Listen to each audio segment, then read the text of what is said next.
Assalamualaikum warahmatullahi wabarakatuh. Anak-anak, mari kita belajar bersama materi tata negara dan pemerintahan.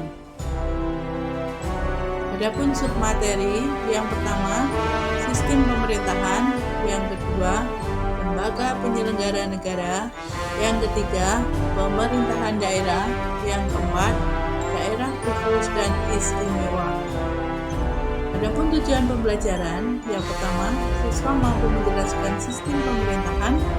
Yang kedua, siswa mampu menjelaskan pemerintahan negara dan lembaga penyelenggara negara. Yang ketiga, siswa mampu menjelaskan daerah khusus dan istimewa. Sistem pemerintahan. Yang pertama, sistem presidensial. Secara singkat, sistem pemerintahan presidensial berasal dari kata presiden. Semua pemerintahan serta negara diatur dan dikepalai oleh seorang presiden. Contoh negara: Amerika Serikat, Pakistan, Argentina, Filipina, dan Indonesia. Ciri sistem presidensial. Yang pertama, presiden sebagai kepala negara dan kepala pemerintahan yang dipilih oleh rakyat melalui pemilu. Yang kedua, presiden dibantu sejumlah menteri yang diangkat presiden. Yang ketiga, menteri-menteri bertanggung jawab kepada presiden. Presiden tidak bertanggung jawab ke parlemen, melainkan kepada rakyat. Yang keempat, presiden tidak dapat membubarkan parlemen. Yang kelima, parlemen tidak dapat menurunkan presiden. Yang kedua, sistem parlementer. Sistem parlementer adalah sebuah sistem pemerintahan yang parlemennya memiliki peranan penting dalam pemerintahan. Dalam hal ini, parlemen memiliki wewenang dalam mengangkat perdana menteri. Contoh negara: Belanda, India, Australia, dan Malaysia. Ciri sistem parlementer. Yang pertama, presiden atau raja atau ratu berfungsi sebagai kepala negara, sementara perdana menteri berfungsi sebagai kepala pemerintahan. Yang kedua, perdana menteri memimpin para menteri dalam menjalankan tugasnya. Yang ketiga, perdana menteri dan kabinet bertanggung jawab kepada parlemen.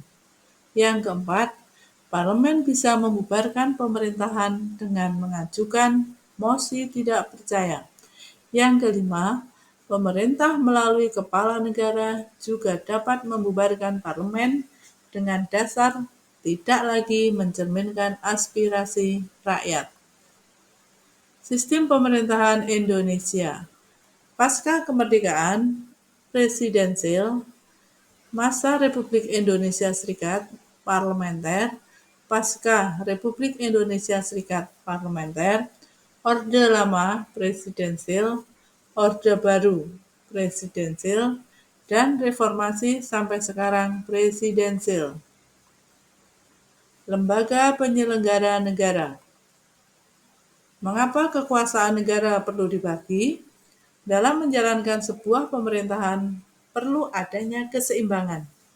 Jika kekuasaan presiden tidak dibatasi, maka presiden bisa menyalahgunakan kekuasaannya, sehingga kekuasaan presiden harus dibatasi oleh konstitusi dan tidak hanya terpusat pada presiden, tetapi perlu adanya pembagian kekuasaan. Pembagian kekuasaan dibedakan menjadi dua. Yang pertama, secara horizontal. Maksudnya, pembagian kekuasaan antara lembaga negara sederajat. Kemudian yang kedua, secara vertikal.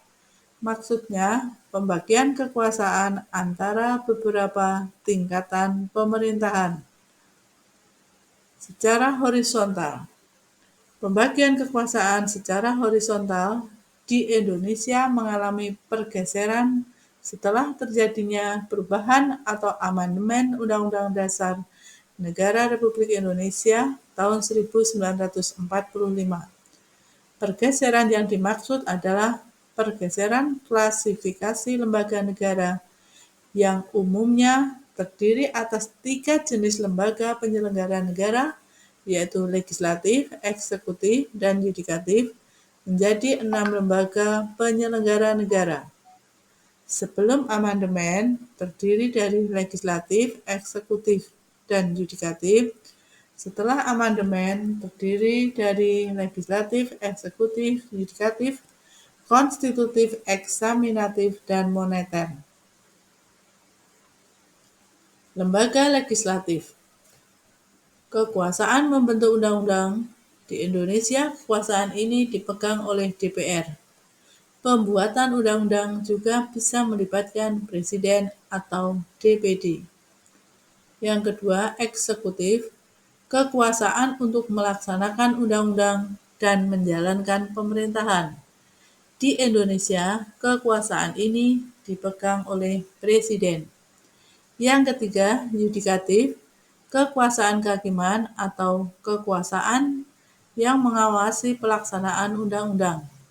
Pemegang kekuasaan ini adalah lembaga kehakiman, yaitu Mahkamah Agung dan badan peradilan di bawahnya, serta oleh Mahkamah Konstitusi. Selain itu, terdapat Komisi Yudisial sebagai lembaga pendukung pelaksanaan kekuasaan kehakiman. Konstitutif, kekuasaan untuk mengubah dan menetapkan undang-undang dasar. Kekuasaan ini dijalankan oleh Majelis Permusyawaratan Rakyat. 2. Eksaminatif, kekuasaan untuk melakukan pemeriksaan atas pengelolaan dan tanggung jawab tentang keuangan negara. Kekuasaan ini dijalankan oleh Badan Pemeriksa Keuangan. Yang ketiga, moneter. Kekuasaan untuk menetapkan dan melaksanakan kebijakan moneter, mengatur dan menjaga kelancaran sistem pembayaran, serta memelihara kestabilan nilai rupiah. Kekuasaan ini dijalankan oleh Bank Indonesia.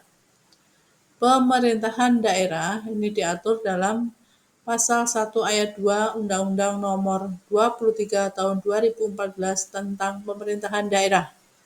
Adapun yang dimaksud dengan pemerintahan daerah adalah penyelenggaraan urusan pemerintahan oleh pemerintah daerah dan Dewan Perwakilan Rakyat Daerah menurut asas otonomi dan tugas pembantuan. Urusan pemerintahan dibagi, yang pertama adalah urusan pemerintahan absolut, meliputi politik luar negeri, justisi, pertahanan, keamanan, moneter dan fiskal, serta agama. Urusan pemerintahan konkuren, urusan pemerintahan umum, penyelenggaraan pemerintahan pada daerah istimewa dan khusus. Dasarnya adalah pasal 18B ayat 1 Undang-Undang Dasar 1945.